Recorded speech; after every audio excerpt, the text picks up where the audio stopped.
François, parlez-nous des matafans. Alors, le matafan, c'était des pommes de terre râpées, qu'on faisait, au lieu de faire en bouillette, on faisait un gros matafan, un gros tas, et puis nous, on le faisait à la graisse.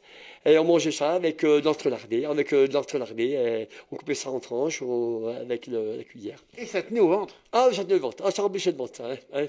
Parce que le mot, l'origine, matafan, ça vient, c'est du patois qui vient peut-être de mater la faim. Ouais, ça se peut, je sais pas, ouais, c'était à l'époque. C'est un peu bourratif, non? Ah oui, c'est bourratif, hein, tu mangeais un bon matafan, t'avais le ventre rempli, hein. Ce qui rappelle aussi que la pomme de terre était nourricière à l'époque. On disait que dès qu'on avait des pommes de terre à la cave, on avait à manger. Avec les pommes de terre, on fait tout. On a la soupe, on a tout. Si on n'a plus de pommes de terre à la cave, on n'a plus à manger, hein. Ce qui veut dire que la récolte de pommes de terre était essentielle. Elle était essentielle, hein.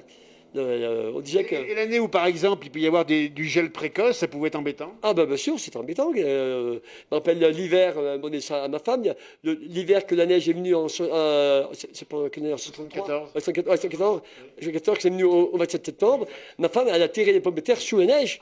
Sous la neige, il y avait 40 cm de neige. Elle a tiré les patates là parce qu'elle était venue au mois de septembre. Elle était venue le jour de la foire de Thônes, 24 Saint-Maurice, fin septembre. Ouais. Et puis elle n'était jamais repartie.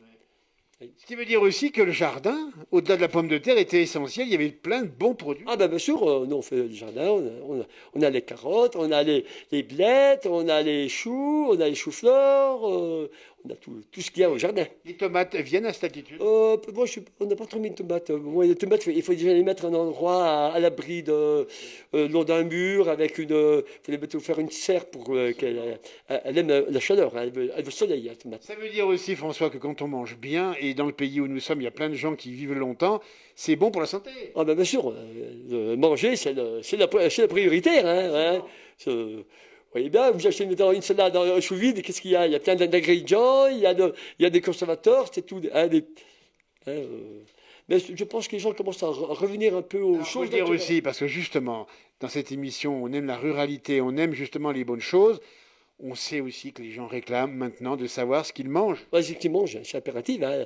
Ce qu'on mange, c'est la vie, hein. C'est notre santé, hein. Depuis les fromages au pays du reblochon, on a toujours fait du fromage ici. Ah ben oui, depuis nos ancêtres. Oui, c'est ce qui faisait nourrir les familles. Ah ben bien sûr, le fromage, et puis ce qui faisait l'argent pour la famille, hein.